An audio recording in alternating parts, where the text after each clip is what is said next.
जलन। ममता बहुत ही सीधी और प्यारी लड़की थी। वहीं सुनील एक सरल और आगे बढ़ने की सोच रखने वाला लड़का। सुनील, बेटा सुनील कहाँ है?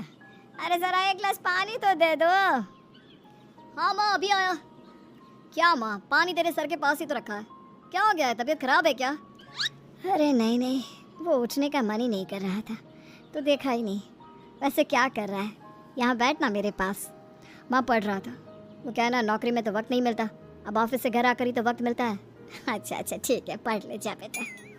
सुनील पढ़ लिख कर और आगे बढ़ना चाहता था, लेकिन माँ की तबीयत खराब देखकर सोचता है कि शादी ही कर ले। कब तक माँ का ख्याल वो अकेले रख पाएगा? तो एक दिन, माँ ये ममता है, मैंने इससे शादी कर ली है। तुम्हारी तबीयत भी ठीक नहीं रहती तो मैंने सोचा शादी कर लेता हूँ। घर संभालने वाली और तुम्हें संभालने वाली कोई आ जाएगी तो अच्छा रहेगा। माँ अचानक से सामने बहू देखकर हैरान रह जाती है। बेटा ये क्या बात होती है? न बैंड, न बाजा, न दहेज, न शगुन, ऐसे कैसे बहू आ गई?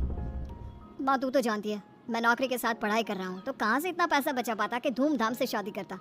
वैसे भी माँ, लोग तो आकर खाकर निकल जाएंगे, इसलिए बस वैसे ही। माँ जी, मैं आपका ख्याल रखूंगी। वैसे भी ये आगे की पढ़ाई कर रहे हैं, अच्छा कुछ कर गए तो सबके दिन फिर से अच्छे आ जाएंगे। सास को ममता की बात ठीक तो लगती है, लेकिन मन में कहीं ना कहीं लगता है कि कहीं बहू बेटे को लेकर फुर्र ना हो जाए और फिर तो वो रह जाएगी अकेली। बेटा देख, मेरा जो कुछ भी है वो सुनील ही है, और सुनील का भी अब इस दुनिया में मैं ही हूँ और कोई नहीं। क्या सुनील? बिल्कुल माँ, लेकिन आज से ममता भी मेरे जीवन का अहम हिस्सा है, जैसे तू है। सास को बड़ा बुरा लगता है कि उसकी सल्तनत में कोई और हिस्सेदार कैसे हो सकता है। कैसे कोई और उसके 30 साल के बेटे की जिंदगी में अचानक से आकर बराबर का हिस्सेदार बन सकता है। देख बहू, मैं भले थोड़ा बीमार रहती हूँ, लेकिन इसका मतलब यह नहीं कि घर की चीजों में मेरा कंट्रोल खत्म हो गया है। मैं आज भी इस घर की रानी हूँ, समझी? बेटा सोचता है कि ये माँ को अचानक से क्या हो गया। कल तक जो माँ कहती थी कि जिंदगी का कोई भरोसा नहीं, वो अचानक से जंग के मैदान की झांसी की रानी कैसे बन गई? माँ क्या हो गया है? सब ठीक है ना? अचानक कैसी बात कर रही हो? ममता का आज पहला दिन है, स्वागत करो उसका। आसपास की आंटियों को बुलाओ, नई दुल्हन की मुंह दिखाई करवाओ। खैर, सास होने का फर्ज निभाती है और बाद में एक सहेली के साथ बाहर निकल जाती है। क्यों नहीं बताया नहीं कि बेटे का ब्याह कर रही हो? वैसे तो सारा दिन हम ही में घुसी रहती हो। अरे मुझे भी तो अभी पता चला, यूं अचानक सर पर लेकर आ गया।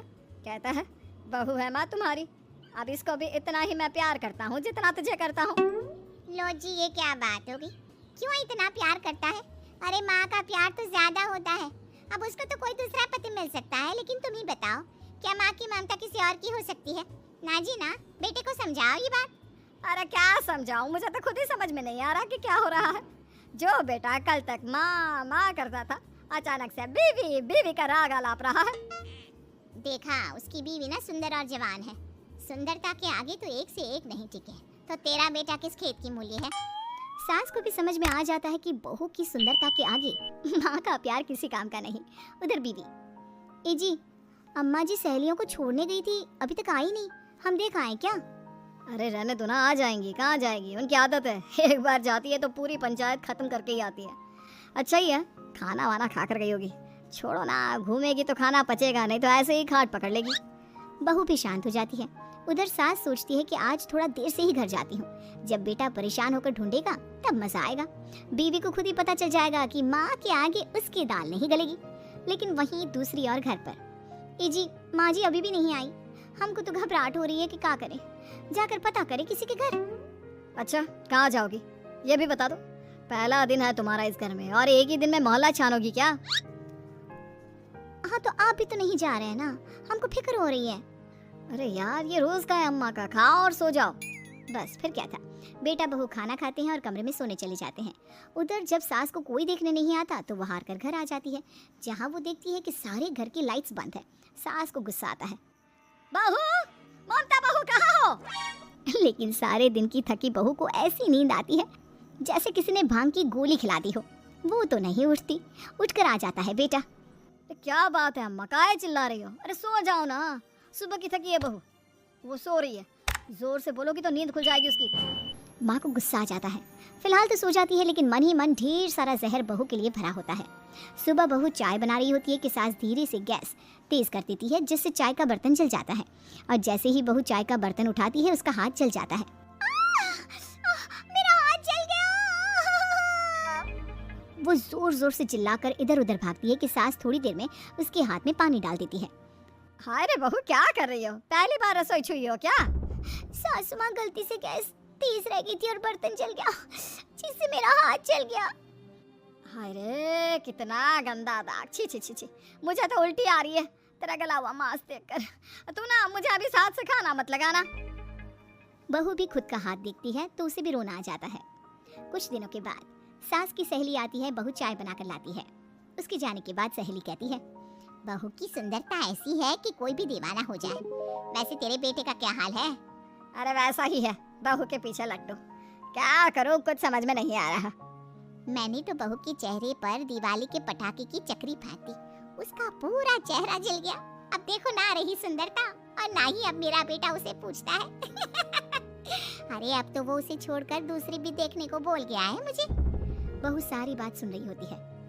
आंटी एक बात बताइए, क्या भरोसा है कि दूसरी सही आए और आपके अनुसार रहे? देखिए आंटी, मेरी सासू माँ को गलत बात सिखाने की जरूरत नहीं है। हमारा परिवार साथ में खुशी से रह रहा है। देख बहू, मेरी सहेली की बेइज्जती ना कर, वही अच्छा रहेगा तेरे लिए, समझी? बहू नहीं मानती है। वो बार बार उनकी सहेली को घर से निकल जाने को कहती है। तभी सास की सहेली पास के चूल्हे से लकड़ी लाकर बहू के चेहरे पर लगा देती है। बहू जोर जोर से रोने लगती है। अरे ये क्या कर दिया? मैंने कहा किया, ये तो तूने किया। तू ही नहीं चाहती थी कि बहू बेटे के साथ रहे, भला मैं क्यों करूंगी? मैं तो चली, निपटो अब। बहू रो रही होती है, दर्द से चिल्ला रही होती है, लेकिन सास उसे डॉक्टर के पास नहीं ले जाती। तभी पति आता है। क्या हो गया ममता? ये दाग कैसे लगा? तुम कैसे जली? ममता कुछ नहीं कहती, बस दर्द से करा रही होती है। पति माँ की तरफ देखता है। हो ना हो माँ, ये पक्का आपका काम है। आप ही ममता से जला करती थी ना। देखना माँ, अब पुलिस आएगी, केस बनेगा, लेकिन पहले मैं ममता को अस्पताल लेकर जा रहा हूँ। सभी अस्पताल जाते हैं, जहाँ डॉक्टर ममता की सास से कहते हैं, आपने तो नहीं जलाया ना बहू को? अब ममता की सास के तो पसीने छूट रहे होते हैं। वो घबरा कर कहती है, ना ना डॉक्टर साहब, कैसी बात करते हैं? हम क्या जलाएंगे अपनी बहू को? डॉक्टर ममता के पति से पूछते हैं, देखिए क्योंकि ये ससुराल में जली है तो मामला पुलिस का बनता है, तो आप पहले पुलिस को बुलाइए, तभी इलाज पूरा होगा।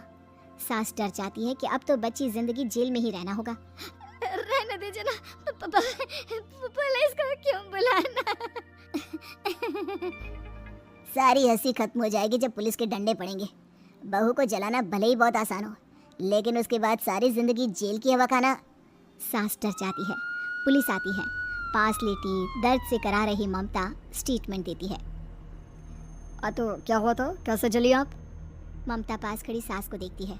बेटी बताओ, कैसे जल गई तुम? ओए काका का किरण वाली शाहरुख, चुप, बिल्कुल चुप। सास चुप। सभी इंतजार करते हैं कि ममता क्या बोलेगी।